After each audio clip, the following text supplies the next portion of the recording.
Eto mga sangkay, pag-usapan po natin itong patungkol po dito kay Sherwin Gatchalian, no? Kasi, alam nyo mga sangkay, maraming nakakapansin ngayon na nagmumukha po siyang alalay lamang po ni Cheese Escudero. At mukha pa pong Senate President si Cheese kaysa po sa kanya.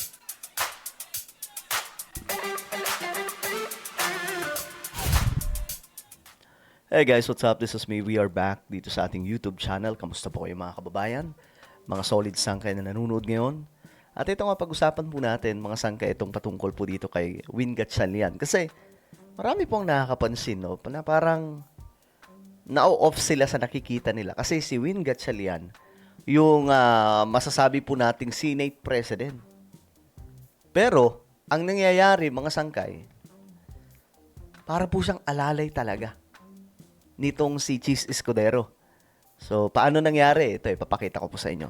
Anyway, bago tayo magpatuloy sa mga hindi pa po dyan nakakapag-subscribe sa ating YouTube channel, makikita nyo po yung subscribe button sa baba ng video na to. I-click nyo lamang po yung subscribe, i-click ang bell, at i-click nyo po yung all. Sa mga nanonood po sa Facebook, i-follow nyo po yung ating Facebook page. Okay, so, ito yung sitwasyon mga sangkay. Ito ang nangyayari.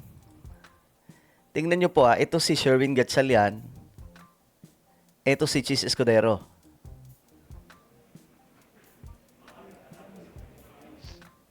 Ilan pa sa kinuwestiyon ng depensa ang umunoy hindi tugmang transcript ng video mula sa NBI. Giti Calino, tama Sabi po ba ng depensa na yung mga alleged threats o alleged incite Ito. nagpaalala naman si Escudero. We'd like to remind the senator judges, Kita nyo nga sangkay. Ito po si Senator Win Gatchalian. Wala lang, mga sangkay. Andyan lang siya, nakatunga nga. Tapos si Cheese Escudero yung nagmamaneho. Eh di sana, mga sangkay, no, ang naging naging Senate President ay si Cheese Escudero, hindi po si Win Gatchalian. Kasi si Cheese po yung nagmamaneho dito sa impeachment na ito eh. Parang ang dating, ganito lang po yan mga sangkay. Ang dating po, parang walang silbi si Win Gatchalian. Bakit pa siya nandyan? Nakaupo sa taas sa Senate President.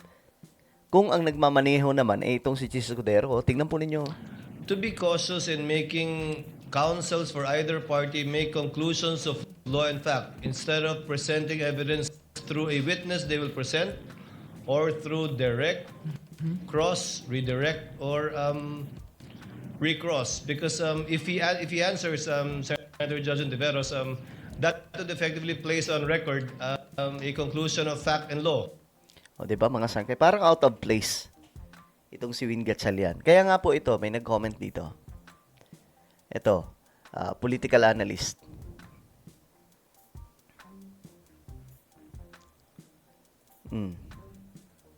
Ito, sa simula pa lang, sabi dito mga sangkay ni Malutikia, sa simula pa lang, nakakatawa na.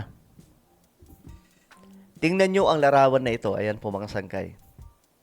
Sa botong 12-8, pinili ng Senado na si Senator Cheese Escudero ang presiding officer ng impeachment court.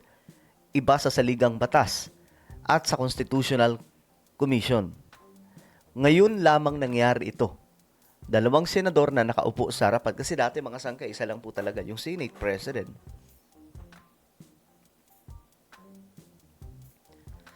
Kaya sabi dito mga sangkay, sa umpisa pa lang maling-mali na.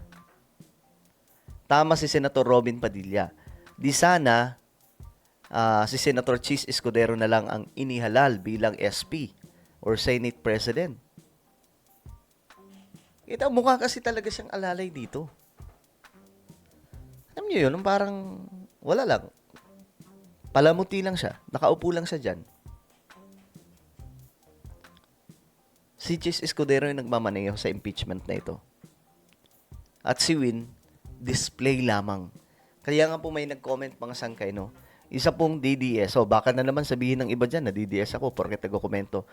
Pagpasensyahan nyo na kasi ako mga sangkay, wala pong nag-aano sa akin. Wala pong nagdidikta sa mga sinasabi ko. Wala pong kumukumpas. I have my own opinion. At yung ibang mga vlogger, kung tingin nyo mga sangkay, ito lang, malalaman nyo yan na kapag mga ano kapag may nagkukumpas sa kanila. Kapag pare-parehas yung sinasabi, alam nyo na yan. Kapag pare-parehas, siguro mga dalawa, parehas ng sinabi, dalawang influencer or dalawang tao, okay lang. 3, okay lang. Pero pag umabot na ng 5, 6, 7, 8, 9, 10, pare-parehas ng sinasabi ng mga vlogger o di kaya kung sino mang influencer, alam nyo na yan kung bakit may kumukumpas. Tayo, napapansin nyo, yung mga komento ko, mga sangkay, iba sa komento ng iba. 'Di ba? Iba sa komento ng ganitong influencer. Iba sa komento ng ganitong klasing vlogger, no? Wala pong katulad mga sangkay kumbaga, no? At ngayon, ito yung ano ko, sarili kong opinion to, mga sangkay. Pro-government ako but I have my own opinion na wala pong pwedeng magdikta. So ngayon, mga sangkay, kung sasabihin yung DDS ako, bahala kayo. Basta ako, sinabi ko ng pro-government ako. Kaya nga lang, hindi po ako katulad sa ibang pro-government na pare-parehas yung sinasabi. Ako kasi, may sarili akong opinion, may sarili akong pag-iisip, may sarili akong prinsipyo at pananaw sa mga bagay na nangyayari sa politika. Okay? Kaya nga bilib ako sa ibang mga solid sangkay. No? Nagstay talaga sila kahit noon pa mga sangkay, 'di ba? Nung nagkaroon ng away si BBM at Sara, may mga nagstay, may mga umalis. Yung mga nagstay, yun yung mga solid sangkay. Yung mga umalis, yun yung mga nagsasabing solid sangkay, pero nandyan lang sila kasi pabor sa kanilang sinasabi, yung sinasabi ko. Pero nung nakita nila na, ay, parang iba din sinasabi ni Sangkay, hindi na katulad ng sa akin, umalis sila. Hindi po yung solid Sangkay. Follower, pwede. Okay? So, ayan, mga Sangkay. Nakikita ko kasi talaga dito, dapat talaga si Win Gatchalian, yung presiding officer dito. Hindi si Cheese. Kaya nga lang, siguro, hindi po talaga alam ni Win Gatchalian kung paano gawin yan. Paano mag-handle ng impeachment trial. Kaya mas pinili po nila si Cheese Escudero.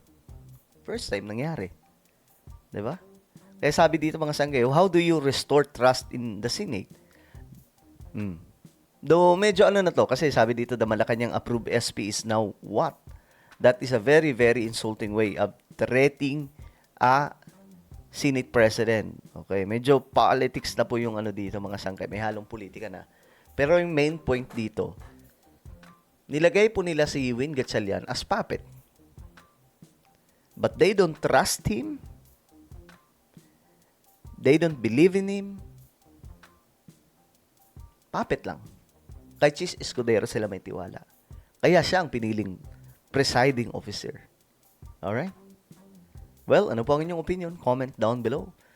Meron tayong YouTube channel. Ito po isang Revelation. Hanapin nyo po ito sa YouTube ngayon din. Kapag nakita nyo na, i-click nyo po yung subscribe, i-click ang bell, at i-click nyo po yung all. Ako na po ay magpapaalam. Mag-iingat pong lahat. God bless everyone.